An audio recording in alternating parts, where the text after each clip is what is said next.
এই ক্লাসের মাধ্যমে আমরা ভৌত বিজ্ঞান থেকে বাছাই করা সেরার সেরা জিকে অর্থাৎ এমসিকিউ উইথ এক্সপ্লেনেশন দেখবো এই ক্লাসের মাধ্যমে। তো চলো শুরু করি আজকে ক্লাস। দেখো প্রথম প্রশ্ন কি রয়েছে, নিচের কোনটি ভেক্টর রাশি ওজন ভর ক্ষেত্রফল সময়? চারটে অপশন রয়েছে, সঠিক উত্তর কোনটি হবে? দেখো প্রথমত আমরা যদি দেখি এখানে সঠিক উত্তরটা হয়ে যাবে আমাদের অপশন এ, ওজন হবে সঠিক উত্তর। ভেক্টর রাশি হচ্ছে ওজন এখানে। Okay, option A is the correct answer. তো এখানে ডিটেলসে আমাদেরকে অবশ্যই খুব ভালো করে জানতে হবে, না হলে তোমরা বিষয়টা বুঝতে পারবে না। দেখো প্রথমত ফিজিক্যাল কোয়ান্টিটিস বা ভৌত রাশি সম্পর্কে আমরা একটু আইডিয়া নেব। পরিমাপযোগ্য এই প্রকৃতিতে যে কোনো বিষয় রয়েছে সেগুলো হচ্ছে প্রাকৃতিক রাশি বা ভৌত রাশি বা ফিজিক্যাল কোয়ান্টিটি বলা হয়। যেরকম দৈর্ঘ্য, ভর, সময়, বেগ, তাপমাত্রা, দ্রুতি, দূরত্ব, ভরবেগ, এইগুলোকে আমরা পরিমাপ করতে পারি। ঠিক আছে, তো সেগুলো হচ্ছে ফিজিক্যাল কোয়ান্টিটি। এরপরে যদি আমরা ক্লাসিফিকেশন দেখি এই ভৌত রাশি, তাহলে আমরা মেইনলি তিনটে ভাগে ভাগ করি, ফান্ডামেন্টাল কোয়ান্টিটিস, ডিরাইভড কোয়ান্টিটিস এবং আরেকটি আমাদের রয়েছে সাপ্লিমেন্টারি কোয়ান্টিটিস। ঠিক আছে, তো এই তিনটে রাশি সম্পর্কে আমরা প্রথমে দেখবো, তারপরে আমরা তোমাদের যাবো হচ্ছে ভেক্টর রাশি এবং স্কেলার রাশি কি বিষয়টা। জাস্ট একটু ব্রিফ দেখে নাও, কারণ তোমাদের আমরা চেষ্টা করবো প্রত্যেকটা এমসিকিউ উইথ এক্সপ্লেনেশন সহযোগে এই কারণেই করাবার জন্য যাতে তোমরা কনসেপ্টটা কিন্তু এখানে রিকল করতে পারো। দেখো ভৌত রাশির প্রকারভেদে প্রথমে ফান্ডামেন্টাল কোয়ান্টিটিস দেখো, মৌলিক বা প্রাথমিক রাশি আমরা জানি কটি মৌলিক রাশি রয়েছে, 7টি মৌলিক রাশি রয়েছে। তো যেসব রাশি অন্য কোনো রাশির উপর নির্ভর করে না তাদেরকে আমরা কি বলছি? তাদেরকে আমরা ফান্ডামেন্টাল বা মৌলিক বা প্রাথমিক রাশি বলছি। উদাহরণ হিসেবে দৈর্ঘ্য, ভর, সময়, উষ্ণতা, তড়িৎ প্রবাহ মাত্রা ইত্যাদি। আর লব্ধ রাশি বা ডিরাইভড কোয়ান্টিটি এখান থেকে বোঝা যাচ্ছে যে অন্য কোনো রাশির উপর ডিপেন্ড করে, অর্থাৎ সেগুলো ডিরাইভ হয়ে আসে। ফর এক্সাম্পল ক্ষেত্রফল, আয়তন, ঘনত্ব, বেগ, ত্বরণ, বল, এইগুলো সব হচ্ছে ডিরাইভ কোয়ান্টিটি, অর্থাৎ এই ফান্ডামেন্টাল কোয়ান্টিটি থেকে কিন্তু এসে থাকে এই ডিরাইভ কোয়ান্টিটিস। আর একটা রাশি রয়েছে তোমাদের হচ্ছে সাপ্লিমেন্টারি কোয়ান্টিটি। সাপ্লিমেন্টারি কোয়ান্টিটি কি? এখানে আরো দুই প্রকারের ভৌত রাশি হয়ে থাকে যেগুলো লব্ধ রাশি বা মৌলিক রাশির মধ্যে পড়ে না, যেগুলো আমরা সাপ্লিমেন্টারি বা পরিপূরক রাশি বলছি। এই সাপ্লিমেন্টারি কোয়ান্টিটিস মধ্যে পড়ে কোনগুলো বলতো? সাধারণ কোণ বা সিম্পল অ্যাঙ্গেল এবং কঠিন কোণ বা সলিড অ্যাঙ্গেল, যার ইউনিট হচ্ছে এই সলিড অ্যাঙ্গেল। তোমার জানো প্রত্যেকে একটা হচ্ছে স্টেরেডিয়ান হয়, তাই না? এবং সাধারণ কোণের মান অ্যাঙ্গেল কি হয় তোমরা অবশ্যই এটা কমেন্ট আমাকে জানাবে। তো এই দুটো বিষয় কিন্তু রয়েছে। এরপরে যদি আমরা দেখি এখানটায় যে মান এবং অভিমুখের উপর ভিত্তি করে ভৌত রাশিকে আমরা দুটো ভাগে মেনলি ভাগ করছি, স্কেলার রাশি এবং ভেক্টর রাশি। যেসব ভৌত রাশি শুধুমাত্র মান আছে কিন্তু কোনো দিক বা অভিমুখ নেই সেইগুলো হচ্ছে স্কেলার রাশি। যেরকম উদাহরণ দূরত্ব, শক্তি, ক্ষমতা, সময়, গতি, আয়তন, ঘনত্ব, চাপ, কাজ, চার্জ, বৈদ্যুতিক প্রবাহ, তাপমাত্রা, আপেক্ষিক তাপ, কম্পাঙ্ক। তো এই উদাহরণগুলো খুব ভালো করে তোমরা দেখবে স্কেলার রাশির মধ্যে। আর ভেক্টর রাশিতে যদি আমরা যাই, বেগ, ত্বরণ, সরণ, ভরবেগ, ভার, বৈদ্যুতিক ক্ষেত্র, চুম্বক ক্ষেত্র, বল, কৌণিক বেগ ইত্যাদি। এবং এই যে মান এবং অভিমুখ দুটোই রয়েছে তাই এটা হচ্ছে ভেক্টর রাশি। ঠিক আছে, ভেক্টর কোয়ান্টিটি। তো তোমরা প্রত্যেকে এই যে এক্সাম্পল গুলো রয়েছে এক্সাম্পল গুলো বেশি করে মনে রাখার চেষ্টা করবে, এখান থেকে তোমাদের প্রশ্ন হবে এই চ্যাপ্টার থেকে বিশেষ করে। নেক্সট পরবর্তী প্রশ্ন, কোয়েশ্চেন নাম্বার 2। একজন ছাত্রী 10 মিটার পার সেকেন্ড সমগতিতে সাইকেল চালিয়ে স্কুলে যাচ্ছিল। স্কুলের গেটের সামনে এসে এসে ব্রেক চাপে ও 5 সেকেন্ডের মধ্যে থেমে যায়। ছাত্রীটি ব্রেকের সাহায্যে কত বল প্রয়োগ করেছিল? তোমাকে বল কত প্রয়োগ করেছিল এটা বার করতে হবে। এবং এখানে আমাকে দেওয়া আছে কি, দেখো ধরে নাও ছাত্রী এবং সাইকেলের মোট ভর অর্থাৎ মাস দেওয়া আছে 50 কেজি।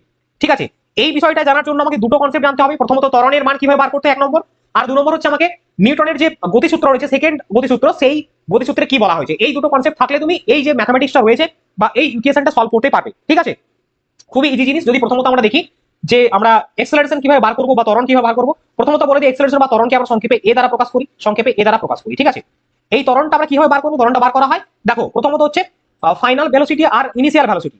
ওকে, এই দুটো ভেলোসিটিকে আমরা মাইনাস করে টি বা সময় দিয়ে ভাগ করে আমরা পাবো। ফর এক্সাম্পল তোমাকে যদি বলা হয় final velocity minus initial velocity, ঠিক আছে, অর্থাৎ প্রাথমিক বেগ এবং যে শেষ অন্তিম বেগটা ছিল সেই দুটো মাইনাস করতে হবে। অন্তিম বেগ থেকে প্রাথমিক বেগটা মাইনাস করে সময় দিয়ে ভাগ করলে আমরা কি পেয়ে যাবো? এক্সেলারেশন পেয়ে যাবো। তো এখানে দেখো দেওয়া আছে প্রথমত 10 মিটার পার সেকেন্ড এখানে বেগ রয়েছে, অর্থাৎ 10 যদি আমরা দিই এখানে, সরি এটা ইনিশিয়াল ভেলোসিটি।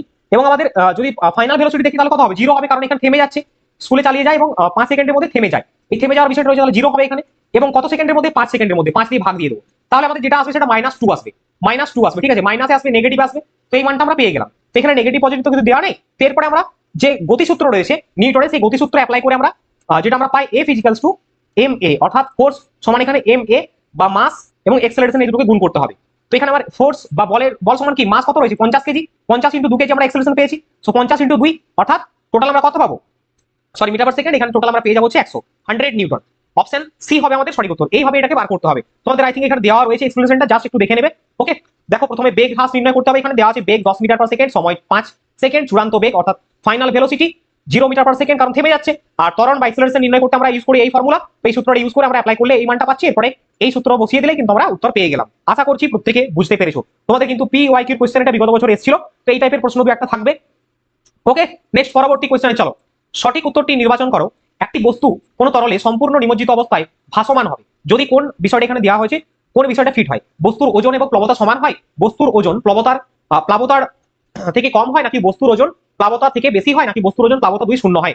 তো এখানে আমাকে প্রশ্নটা কি বলছে দেখো, একটি বস্তু সম্পূর্ণরূপে তরলে যদি নিমজ্জিত অবস্থায় ভাসমান হবে, তরলে সম্পূর্ণ নিমজ্জিত অবস্থায় ভাসমান হবে যদি কি হয়, যদি বস্তুর ওজন প্লাবতার থেকে কম হয়, বস্তুর ওজন প্লাবতার থেকে কম হয়।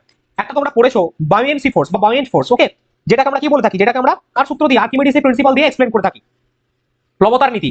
সেই প্লবতার নীতি তোমরা যদি কনসেপ্টটা বুঝো তাহলে কিন্তু এখানে এই বিষয়টা তোমরা বুঝতে পারবে। সো অপশন সি হবে আমাদের সঠিক উত্তর। এখানে আমরা দেখে নেব একটু জাস্ট, দেখো কোনো বস্তু যখন তরলে সম্পূর্ণ নিমজ্জিত হয় তখন তরল দ্বারা বস্তুর ওপর একটি ঊর্ধ্বমুখী বল বা প্রফুল্ল বল বা তোমরা জানতে পারো বাউয়েন্ট ফোর্স যেটা কাজ করে। অর্থাৎ ফর এক্সাম্পল এটা একটা কন্টেইনার, এটা একটা কন্টেইনার, ওকে, এই কন্টেইনারের মধ্যে ওয়াটার রয়েছে, ওয়াটার ফিল রয়েছে, জল রয়েছে। এখানে তুমি কোন একটা পদার্থকে, কোন একটা দ্রব্যকে এখানে তুমি ডোবাচ্ছ, ফর এক্সাম্পল এখানে কোন একটা দ্রব্য ডোবাচ্ছ, এই দ্রব্যটা ডোবানোর ফলে যতটা জল অপসারিত হলো, সেই যে ভরটা আর এই যে বস্তুর যে ভরটা ওজন, সেই প্রিন্সিপালটা এখানে কাজে লাগছে। তো এটাই তোমাকে বলতে হবে।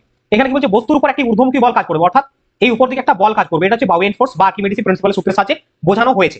তো বস্তুর ওজন প্রফুল্ল বলের চেয়ে কম হয় তবে বস্তুটিকে তরলের উপর ভাসতে দেখা যাবে। যদি বস্তুর ওজন অর্থাৎ বস্তুর ওজন যেটা রয়েছে, এর ওয়েটটা রয়েছে, এই যে উপরের দিকে যে বলটা আছে, প্লবতার যে বলটা যাচ্ছে, এর থেকে যদি কম হয় তাহলে বস্তুটি উপরে ভাসবে, আর যদি না হয় তাহলে বস্তুটি ডুবে যাবে। তো এই কনসেপ্টটা তোমাকে এখানে কিন্তু বিষয়টা রয়েছে। ওকে, নেক্সট পরবর্তী কোশ্চেন। পরবর্তী প্রশ্নে যাওয়ার আগে ছোট্ট একটা আপডেট তোমাদের দেবো। এখানে যে সমস্ত পরীক্ষার্থীরা এএনএম এবং জিএনএম পরীক্ষাকে টার্গেট করেছো তাদের জন্য বলবো, এই মুহূর্তে বাজারের সব থেকে ইউনিক এবং সেরা প্র্যাকটিস সেট যদি চাও নিজেকে প্র্যাকটিস করতে, তাহলে বলবো এক্সাম বাংলা পাবলিকেশনের এএনএম এবং জিএনএম অ্যাডভান্স মক ফাইটার বইটা একবার দেখতে পারো। লিংক ডেসক্রিপশন বক্সে দেওয়া আছে, তোমরা সেই লিংকে ক্লিক করে অনলাইনে থ্রু দিয়ে সংগ্রহ করতে পারবে। চলো নেক্সট পরবর্তী প্রশ্ন। কি ক্লাস ভালো লাগছে তো প্রত্যেকে? দেখো একটা কথা বলবো, খাতা পেন নিয়ে বসবে। অনেক সময় তোমাদের রিকুয়েশন থাকতে পারে, তোমরা হয়তো সেটা সলভ করে তার অ্যান্সারটা চট জলদি দিলে এখানে, তাহলে তোমাদের পরীক্ষার যে ব্যাপারটা সেখানে একটা প্র্যাকটিসও হয়ে যাবে, কারণ পরীক্ষাতে এই ধরনের প্রশ্ন আসবে, তাই না? চলো 4 নম্বর প্রশ্ন, সঠিক উত্তরটি নির্বাচন করো। একটি হিলিয়াম পরমাণুতে থাকে কি? 4টি প্রোটন ও 4টি ইলেকট্রন, 4টি নিউট্রন এবং 4টি ইলেকট্রন, 4টি প্রোটন এবং 2টি ইলেকট্রন, 2টি প্রোটন এবং 2টি নিউট্রন এবং 2টি ইলেকট্রন। সঠিক উত্তর কোনটা হবে? দেখো সঠিক উত্তরটি হবে অপশন ডি, 2টি প্রোটন, 2টি নিউট্রন এবং 2টি ইলেকট্রন। একটি হিলিয়াম পরমাণুতে কি থাকে? 4 নম্বর প্রশ্নের সঠিক উত্তর অপশন ডি হবে আমাদের কারেক্ট অ্যান্সার। দেখো হিলিয়ামের পারমাণবিক সংখ্যা কত? 2, যেটা নিউক্লিয়াসে অবস্থিত প্রোটনের সংখ্যা সমান হয়। হিলিয়ামে একটি নিষ্ক্রিয় গ্যাস, হিলিয়াম একটি নিষ্ক্রিয় গ্যাস। হিলিয়ামের বাইরের কক্ষে 2টি ইলেকট্রন থাকে যা এটিকে একটি নিষ্ক্রিয় গ্যাস হিসেবে পরিচিত করায়, এবং হিলিয়ামে 2টো প্রোটন, 2টো নিউট্রন, 2টো ইলেকট্রন রয়েছে। নেক্সট কোশ্চেন, 30 ডিগ্রি সেলসিয়াস উষ্ণতায় কোন লবণের দ্রাব্যতা 40, এই উষ্ণতায় 30 গ্রাম লবণের একটি সম্পৃক্ত দ্রবণ তৈরি করতে প্রয়োজনীয় জলের পরিমাণ নির্ণয় করো। 60 গ্রাম, 70 গ্রাম, 75 গ্রাম, 80 গ্রাম। ডিয়ার স্টুডেন্ট, এই ক্যালকুলেশনটা তোমাদের আমি হোমওয়ার্ক দিয়ে দিলাম। চলো এটা আমি তোমাদের হোমওয়ার্ক দিয়ে দিলাম। প্রত্যেকে আমাকে ক্লাসটা শেষ হয়ে যাওয়ার পরে এটা খাতায় সলভ করে কমেন্টে প্রত্যেকে জানাবে, কিন্তু তোমরা পারবে আমি জানি, ঠিক আছে? 5 নম্বরটা আমি হোমওয়ার্ক দিলাম, প্রত্যেকে জানাবে। চলো নেক্সট পরবর্তী কোশ্চেন। নিচের সারণীতে প্রথম স্তম্ভে দেওয়া যৌগগুলির সঙ্গে দ্বিতীয় স্তম্ভের দেওয়া শ্রেণীর নামগুলির সঠিক সামঞ্জস্য নির্ণয় করো। এখানে দেখো কম্পাউন্ড দেওয়া আছে, যৌগ দেওয়া আছে, এবং এদিকে ক্লাসিফিকেশন দেওয়া আছে, তার নেচারটা দেওয়া আছে, ঠিক আছে? আচ্ছা এখানে টাইপিং মিস্টেক হয়েছে, এটা ক্ষার হবে, ঠিক আছে? এটা হার লেখা রয়েছে, এটা ক্ষার করে দাও প্রত্যেকে, ওকে? এটা ক্ষার হবে। তো এরপরে তোমাকে এখানে মিলাতে হবে। তো 6 নম্বর প্রশ্ন দেখো, এখানে আমাকে কি বলছে, প্রথম অপশনে কি রয়েছে, কম্পাউন্ডটা কি রয়েছে? প্রথম কম্পাউন্ড রয়েছে ক্যালসিয়াম অক্সাইড। প্রথম কম্পাউন্ড ক্যালসিয়াম অক্সাইড রয়েছে। ক্যালসিয়াম অক্সাইড অর্থাৎ 1 নম্বরের সাথে কোনটা ম্যাচ করবে? অ্যাসিড, ক্ষার নাকি ক্ষারক, নাকি ক্ষার নাকি লবণ? তো 1 নম্বরের সাথে আমরা ম্যাচ করাবো হচ্ছে বি কে, এটা হচ্ছে ক্ষার প্রকৃতির। ক্যালসিয়াম অক্সাইড ক্ষারক প্রকৃতির, সরি বেস ইন নেচার, ক্ষারক প্রকৃতির। এরপরে রয়েছে কি বলতো, সোডিয়াম হাইড্রোক্সাইড। এই সোডিয়াম হাইড্রোক্সাইড লবণ, 2 ডি হয়ে যাবে। তাহলে 1 বি কোথায় রয়েছে দেখো, 1 বি এবং 2 ডি, এই অপশনটা দেখতে পাচ্ছি আমরা। এখান থেকে অপশন ডি আমরা চুজ করতে পারি ডাইরেক্টলি। তো বাকি অপশনগুলো দেখে নেব আমরা। বাকি অপশনে কি রয়েছে, বাকি যে অপশনগুলো রয়েছে দেখো, ক্যালসিয়াম ক্লোরাইড কোনটা হবে? তাহলে 3 নম্বর এটা সি হয়ে যাবে, তাই না? ক্যালসিয়াম ক্লোরাইড ক্ষার প্রকৃতির। এবং তারপরে লাস্টে কি রয়েছে? লাস্টে রয়েছে দেখো nitric acid, HNO3। Nitric acid হচ্ছে অ্যাসিড, তাই না? So option D is the correct answer. Option D হবে আমাদের সঠিক উত্তর। চলো নেক্সট পরবর্তী প্রশ্ন। সঠিক উত্তরটি নির্বাচন করো। একটি বল সোজা উপরে ছুড়ে দিলে সেটি যখন তার সর্বোচ্চ অবস্থানে পৌঁছয় তখন তার কি হবে? 4টে কন্ডিশন দিয়েছে। স্থিতিশক্তি 0 ও গতিশক্তিও 0 হবে, স্থিতিশক্তি সর্বাধিক হবে ও গতিশক্তি 0 হবে, স্থিতিশক্তি 0 ও গতিশক্তি সর্বাধিক হয়, নাকি স্থিতিশক্তি গতিশক্তি সমান হয়? বলো। 7 নম্বর, এখানে পোটেনশিয়াল এনার্জি এবং কাইনেটিক এনার্জি, এই কনসেপ্টটা তোমাকে জানতে হবে। পোটেনশিয়াল এনার্জি এবং কাইনেটিক এনার্জি, এই দুটো কনসেপ্ট আমাকে জানতে হবে। দেখো সিম্পল ওয়েতে বুঝো, পোটেনশিয়াল এনার্জি বা স্থিতিশক্তি কি এবং গতিশক্তি কি। ফর এক্সাম্পল তোমার হাতে একটা বল রয়েছে, একটা বল তুমি ধরেছো, সেই বলটা যতক্ষণ তোমার হাতে ছিল তার মধ্যে স্থিতিশক্তি অর্থাৎ এনার্জি কি রয়েছে? স্থিতিশীল অবস্থায় রয়েছে। যখন তুমি বলটাকে ছুড়ে দিলে, সেটা উপরের দিকে হতে পারে, তুমি ভার্টিক্যালি বা হরাইজন্টালি ছুটতে পারো, ছুড়ে দিলে, তো সেই ক্ষেত্রে যখন বলটা তুমি ছুড়ে দিলে তখন সেই পোটেনশিয়াল এনার্জি কনভার্ট হলো কিসে? কাইনেটিক এনার্জিতে, গতিশক্তিতে কনভার্ট হলো। তো এই বিষয়টা হচ্ছে পোটেনশিয়াল এনার্জি এবং কাইনেটিক এনার্জির সোজা এক্সাম্পল বুঝলে তোমরা। এখানে তোমাকে সেই সেম জিনিসটাই বলছে, একটি বলকে সোজা উপরের দিকে ছুড়ে দিলে, যখন তুমি ছুটছো কি হচ্ছে? যখন তুমি ছুটছো অর্থাৎ পোটেনশিয়াল এনার্জি তোমার হাতে কি ছিল? 0 ছিল, তাই না? যখন তুমি ছুটছো একদম, তুমি যখন ছুড়ে দিলে তখন কি হবে? গতিশক্তি সর্বাধিক হয়ে যাবে। প্রচুর ফোর্সে তুমি একটা পাথরকে উপর দিকে ছোড়ো না, দেখো তাহলে কি হবে? স্থিতিশক্তি শূন্য হয়ে যাবে আর গতিশক্তি সর্বাধিক হবে, তাই তো? এটাই তোমাকে বলছে, যখন সর্বোচ্চ অবস্থানে পৌঁছবে স্থিতিশক্তিটা পোটেনশিয়াল এনার্জি জিরো হয়ে যাবে এবং কাইনেটিক এনার্জি তোমার হচ্ছে সর্বাধিক বা হাইয়েস্ট লেভেলে চলে যাবে। নেক্সট পরবর্তী প্রশ্ন, 8 নম্বর কোশ্চেন, যদি একটি নির্দিষ্ট পরিমাণ কোনো আদর্শ গ্যাসের T1 পরম উষ্ণতায় আয়তন ও চাপ যথাক্রমে V1 এবং P1 হয়, তবে T1 পরম উষ্ণতায় যথাক্রমে V2 এবং P2 হয়, তবে নিচের কোন সমতুল্যতা সমীকরণটি হবে? অর্থাৎ এটা আমরা P1 V1 T1 এটা দেখেই বুঝতে পারছি কার, এটা আমরা এক্সপ্লেন করতে পারবো থ্রু দ্য হেল্প অফ কার সূত্র? বয়েলের সূত্র দিয়ে আমরা এটাকে এক্সপ্লেন করতে পারবো।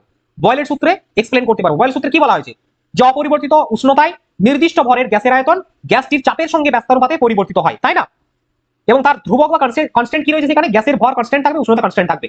তো এখানে P1 T1 দিয়েছে, ঠিক আছে, এবং V1 P1, এটা তোমার কি হবে? P1 সরি, এটা হয়ে যাবে তোমার P1 V1 by T1, P1 V1 by T1 অর্থাৎ প্রেসার ভলিউম বাই T1 বা টেম্পারেচার সমান হয়ে যাবে P2 V2 বাই T2, অর্থাৎ অপশন এ হবে আমাদের সঠিক উত্তর। Option A is the correct answer.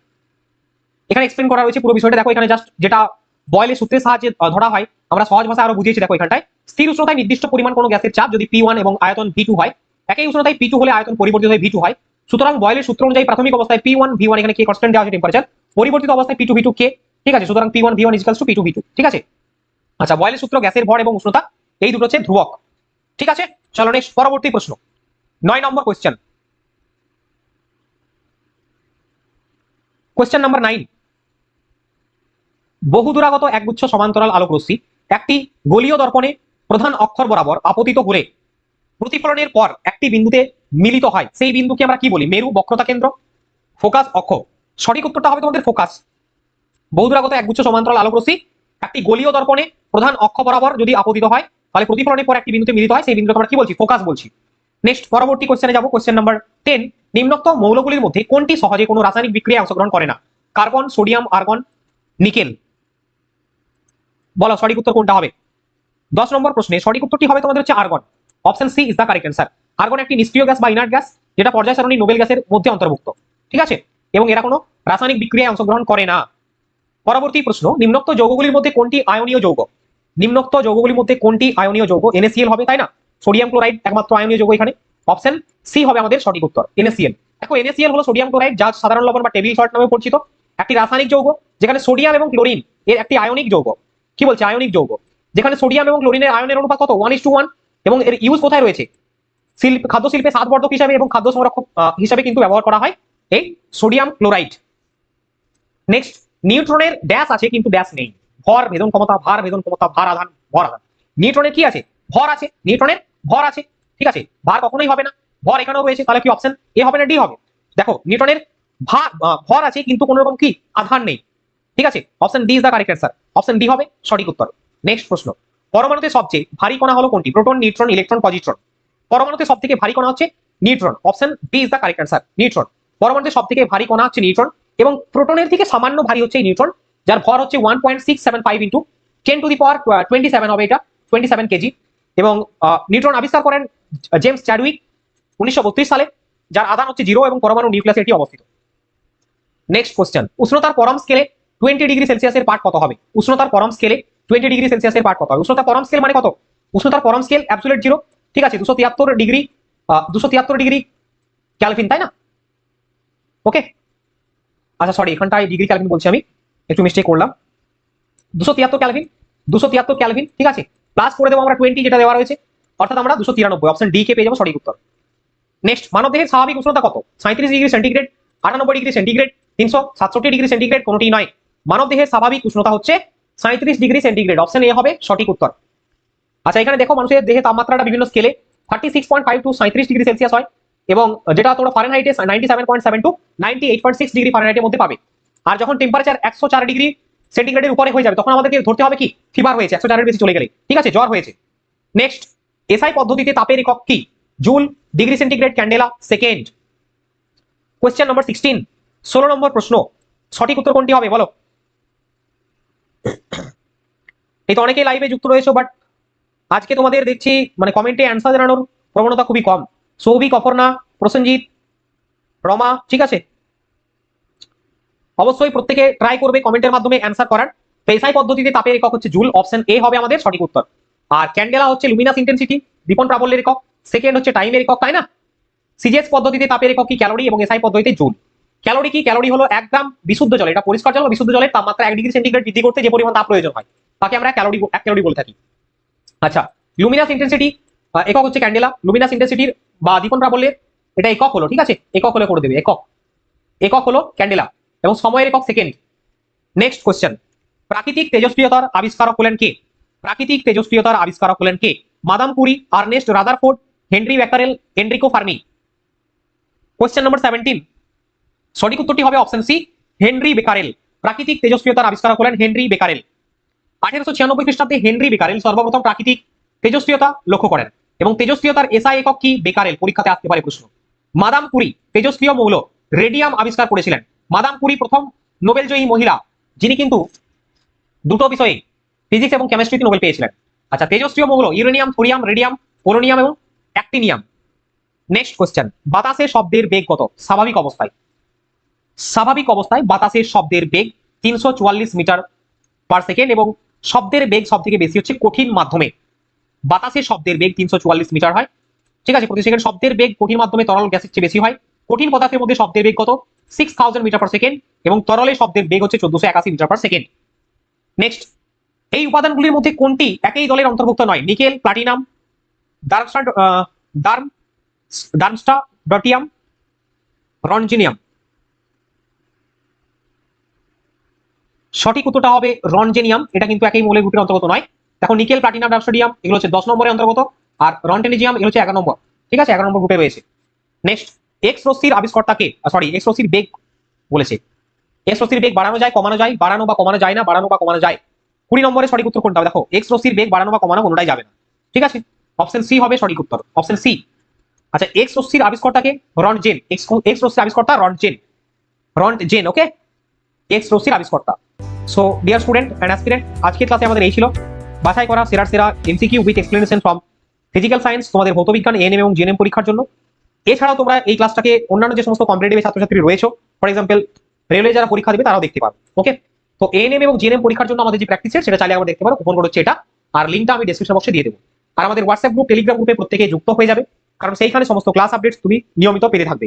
এই ক্লাসের মাধ্যমে যদি একটু হলেও তোমরা উপকার পেয়ে থাকো, মনে হয় যে ক্লাসটা ভালো লেগেছে, মাস্ট লাইক করে বিভিন্ন গ্রুপে বন্ধুদের সাথে শেয়ার করে দাও। দেখা হচ্ছে তোমাদের সাথে নেক্সট ক্লাসে। প্রত্যেকে হোমওয়ার্ক যেটা দিলাম কমেন্টের মাধ্যমে ক্লাসটি শেষ হয়ে যাওয়ার পরে অবশ্যই অ্যান্সারটা কিন্তু প্রোভাইড করবে, ওকে।